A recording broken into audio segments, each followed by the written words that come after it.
nga po pala si Alejandre. May pangarap na maging pulis para sa aming lugar.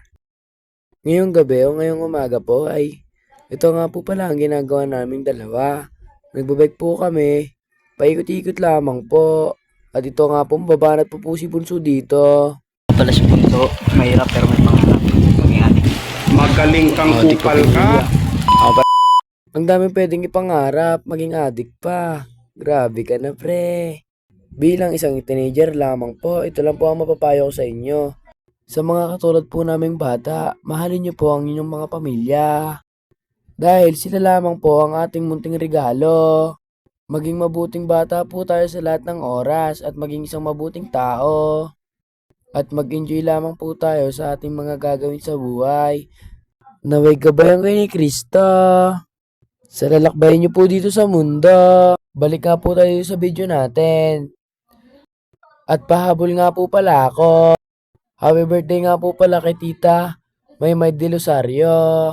So balik na tayo sa video natin. Pumupogi daw ang lalaki pag marunong mag-English. Totoo ba yon?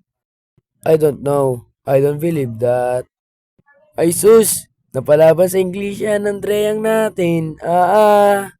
Ngayong gabi nga ay napakalamig ay napakaginaw. Kahagas ay sinisipon pa ako. Grabe ba? Kung sino nga ang nakakalam ng birthday ko. Siya ang tunay na kaibigan ko. Charot. Abay, nagjo-joke lang naman ako. Baka seryosohin ng ibang kaibigan ko. At kung sino makakahula kung ilang taon na ako, isi-shoutout natin. Comment down below mga ka-Tropstar. Napadila pa Andreyang natin. Naman. Chicks boy ka talaga. Napalingon ka pa. Drea nga. Ano yan? Magbibigay nga lang po ako ng salita ng Diyos. Sana po pakinggan nyo.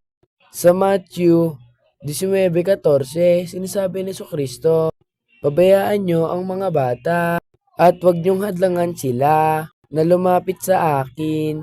Sapagkat ang ganitong uri ng mga tao ang nagpapalakas sa kaharian ng langit. Kaya naman mahalagang turuan natin ang mga bata ng kabaitan, pagmamahal at paggalang sa iba. Sa ganitong paraan sila ay magiging mga instrumento ng pagbabago at pagpapahala sa mundo. Mayroong pagmamahal, Alejandre Argulida. Nais kong ibahagi sa inyo ang kahalagahan ng pagiging mabuting tao sa panahon ngayon, kung saan maraming negatibong impluensya ang naglalaganap. Mahalaga na tayo ay magpakita ng kabutihan at maging inspirasyon ng iba.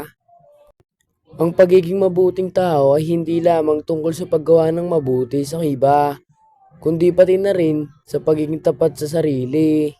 Maraming salamat po sa 3 minuto nyo. Bye-bye! Thank you!